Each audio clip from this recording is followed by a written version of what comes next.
آغاز سال 2015 بود. پدر الله رحمتشان کند به یک بیماری خیلی وزنین گرفتار شده بودند. در بیمارخانه بودیم. دکتر دارو نوشته داد. بنده روی خط داروها رو گرفته. اون وقت با یکی از دوستانم تمام داروخانه های دوشنبه رو دور زدیم. در یگان داروخانه وجود نداره. میگه نه نداریم. گفتم آیا میشود که همین رو برای من حاضر کنید؟ گفتن نه، هرگز ما این دارو رو یافته نمیتوانیم. بالاخره از دکتر وقتی میپرسم گفت در زیر بیمارخانه اپتیک خودمون است، داروخانه خودمون هست، آنجا روید حتما میابید. رفتم که در حقیقت یک دارو $500 در همونجا هست. تنها در همون داروخانه فروخته میشود، در دیگر داروخانه ها نمیابید. بله، چون این حادثه ها خیلی زیاد است. نه فقط دارو بلکه بسیار چیزها گاه میشود در وقت یک موسم همون نرخش بالا میرود یا حاجت مردم را سوء استفاده برده از همون چیکار میکنند؟ تاجرها نرخ را میبردارند یا به قول منپولی میکنند. این سلسله برنامه حدیث هایی که به تجارت و خرید و فروش ما و شما تعلق دارد آن را ادامه میدهیم. امروز حدیث مبارک پیامبر صلی الله علیه و سلم در این حدیث صحیح فرمودند من احتکر فهو خاطئ. پیامبر صلی الله علیه و سلم میگویند هر کی انحصار میکند، یعنی منپولی میکند، با اصطلاح امروزه بار را، محصولات را خریده چیکار میکند؟ گرفته میماند، ذخیره میکند و یا اینکه دیگران را نمیماند که فروشند، تنها در خودش در همون شرکت، در همون کارخانه یا در همون تاجر انحصار میشود. یگانه او میتواند همون محصولات را بفروشد. پیامبر صلی الله علیه و سلم گفتند هر کی انحصار میکند، محصولات را منپولی میکند، پس او چی است؟ گناهکار است. اینجا پیامبر صلی الله علیه و سلم کلمه و لفظ خاطئ را استفاده بردند که یعنی قصداً خطاکار است. انسانی که دیده و دانسته چیکار میکند؟ خطا میکند. آیا میدانید در قرآن کریم همین لفظ خاطئ یعنی انسانی که قصداً کار خطا را اجرا میکند در کی استفاده برده شده است؟ الله تعالی در قرآن کریم میفرماید ان فرعون و هامان و جنودهما كانوا خاطئین. براستی که الله تعالی تأکید کرده ایستاده است، براستی که فرعون و هامان و لشکران هر دوی اینها انسانهایی بودند که خیلی گناهکار بودند، انسانهایی که دیده و دانسته یک گناه بزرگ، یک خطای بزرگ را اجرا میکردند. شما میدانید گناه فرعون چی بود؟ ان فرعون علا فی الارض. فرعون در روی زمین خیلی تکبری کرده بود. انا ربکم الاعلی، من پروردگار بزرگی شما هستم گفته بود. الله تعالی میگه فرعون و هامان این را در قصه موسی علیه السلام گفته است که فرعون چیکار کرده بود؟ فرمان داده بود که از بنی اسرائیل هر طفلی که پسر، نوزادی که پسر تولد می شود، پسرچه، آن را به قتل برسانه.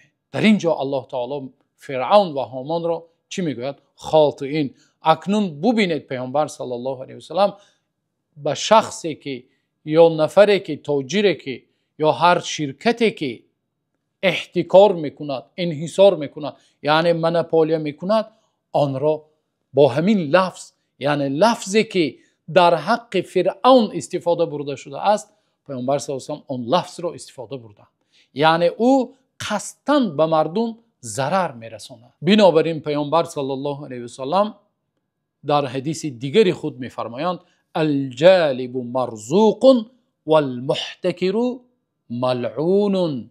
پیامبر صلی الله علیه و میگویند انسان جالب، انسانی که از هر کجا کوشش کرده مالهایی که مردم به آن نیاز دارند، محتاج هستند، این دولت میرود و این کشور میرود، از هر کجا رفته زحمت کشیده برای مردم مال میبیارد و میفروشد، الله تعالی با او چی میکند؟ رزق فراوان میدهد. اما المحتکر ملعون، اما انسانی که مونوپولیا میکند بازار را چیکار میکند؟ در کنترل خود میگیرد. آنهایی که زحمت کشیده از هر کجا میبیارند آنها را همه را چیکار میکند؟ یا به فروختن نمیگذارد یا همه‌اش را خریده گرفته نرخ را قصداً چیکار میکند؟ بلند میبرد. چون این انسان ملعون، لعنت به لعنت الله تعالی گرفتار شده است. و متاسفانه امروز مردم حتی از مناسبت های دینی هم چیکار میکنن؟ استفاده میبرن، سوء استفاده میبرن. ما میبینیم که در ماه شریف رمضان آن محصولات هایی که مردم برای روزه گرفتن در ماه شریف رمضان آن را بیشتر به همان محصولات های خوراک باشد یا هر چیزی که باشد به آن نیاز دارند، محتاج هستند، آن را ساخته نرخش را چیکار میکنند؟ مردم نیاز دارد، ناچار مردم باید چیکار کند؟ بخرد.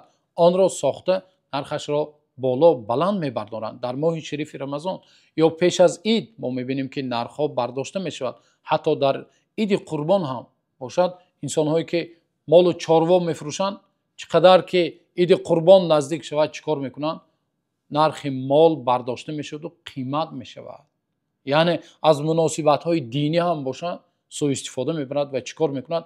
نرخ را میبردارد. یا یک تاجر میباید تمام محصولات که در بازار هست آن را خریده گرفته یکه فروشی میکند و نرخ را با خواهش خودش بلند میبردارد. خب اکنون دوستان عزیز، اگر ما این حدیث مبارک پیامبر صلی الله علیه و سلم را طبق اقتصاد امروزه اگر تطبیق کنیم، مونوپولیا مختصرا گویم دو خیل میشود. یکی مونوپولیا طبیعی یعنی естественная монополия. دویمش монополия ساخته، монополия که искусственная монополия میشود. монополия طبیعی چه خیل میشود؟ монополия طبیعی را بسیار وقت دولت تشکیل میکند. مثلا راه یا مثلا فروش برق مثلا یا فروش نفت و گاز مثلا، اینها همش در چی؟ در انحصار یعنی مونوپولی دولت هستند. اگر دولت در فروش همین چیزها ظلم کنه برای مردم، امروز در راهها ترازوهای زیاد و پولها و اندازهای خیلی زیاد و گرانبها گذارد، بیچاره مردم بجز همون راه دیگر راه ندارد. این یعنی مونوپولی طبیعی است که بیچاره مردم دیگر راه نیست که از آن گذرد. یا مثلا برق، تنها یک شرکت یا همون شرکت برق فروشی دولتی میفروشد یا دیگر و هر آن چیزی که دولت آن را در زیر تصرف خودش گرفته است. در این حالت دولت باید چیکار کند؟ دخالت کند و نرخ را طبیعی کند، نه اینکه بالای مردم ظلم کند. اما چخیلی که گفتیم مونوپولی ساخته، اینها از طرف شرکت ها، از طرف تاجران میشود. یک چند نمود میشود، مختصرا یک دو سه نمودش را میگویم. یکمش کارتل. کارتل چگونه است؟ کارتل یک چند شرکت ها با هم مشورت میکنند، مثلا 5 شرکت مشورت میکنند و نرخ میگذارند. میگویم ما در همین موسم یا در همین وقت یا در همین محصولات فلان نرخ را میمونیم و از آن پایان نمیکنیم.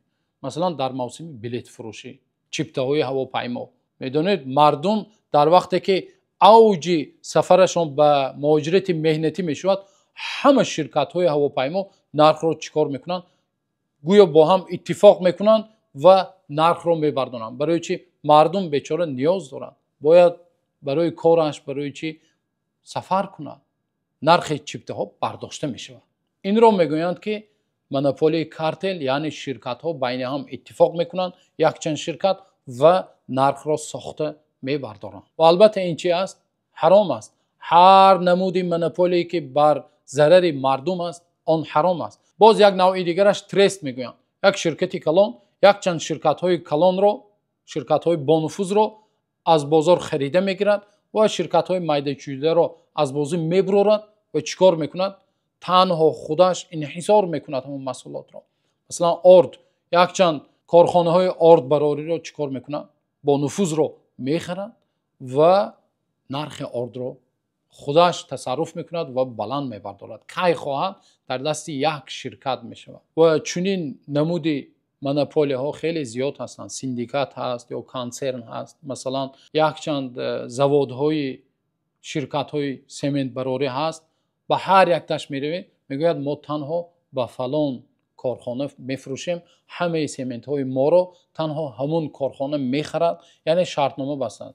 چند заводҳо бошадам ҳамаш танҳо бо як ширкат шартнома бастагӣ ҳастанд, ҳамашон ба ҳамун ширкат мефурӯшад, ба дигарҳо фурӯхтан ҳақ надоранд. инҳо ҳама чӣ кор мекунанд? Монополия мекунанд, яъне нархро контрол мекунанд.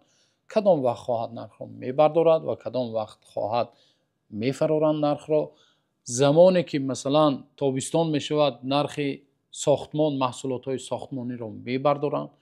дар замоне ки мисол мавсими рамазон аст, маҳсулотҳое ки ниёз дар рамазон аст мебароранд, нархро қимат мекунанд. ва дар вақти чиптафурӯшӣ нархҳоро, вақте мардум талабот зиёд мешавад, нархро сохта мебардоранд. ё мисоли аввале ки дар оғози навор гуфтем, доруро. як дору танҳо як ширкат мефурӯшад, як дорухона мефурӯшад. тамоми дигар дорухонаҳо ҳақ надоранд ки он доруро фурӯшад. инҳо ҳама чуноне ки паёмбар саллаллоҳу алайҳи васалам 1400 сол пеш барои мо ва шумо баён карданд, ҳаром мебошад. ва инсоне ки бо ин корҳо машғул мешавад, албатта гунаҳкори азим аст. аллоҳ таолоро дуо кунем ки ба тоҷирои мо ва шумо, ба соҳибони ширкатҳо аллоҳ таоло инсоф диҳад ва тоҷирои мо ва шумо тоҷирои бошараф шаванд. барои фоидаи мардум, барои ҳалли мушкилоти мардум кӯшишкунанда гардонад аллоҳ таоло. ва ба ҳар яки мо ва шумо, ба хонадони мо ва шумо, ба он тоҷирон низ аллоҳ таоло ба молу тиҷорату корҳояшон аллоҳ таоло баракат ато кунад. то навори оянда аллоҳ нигаҳбонтон бошад.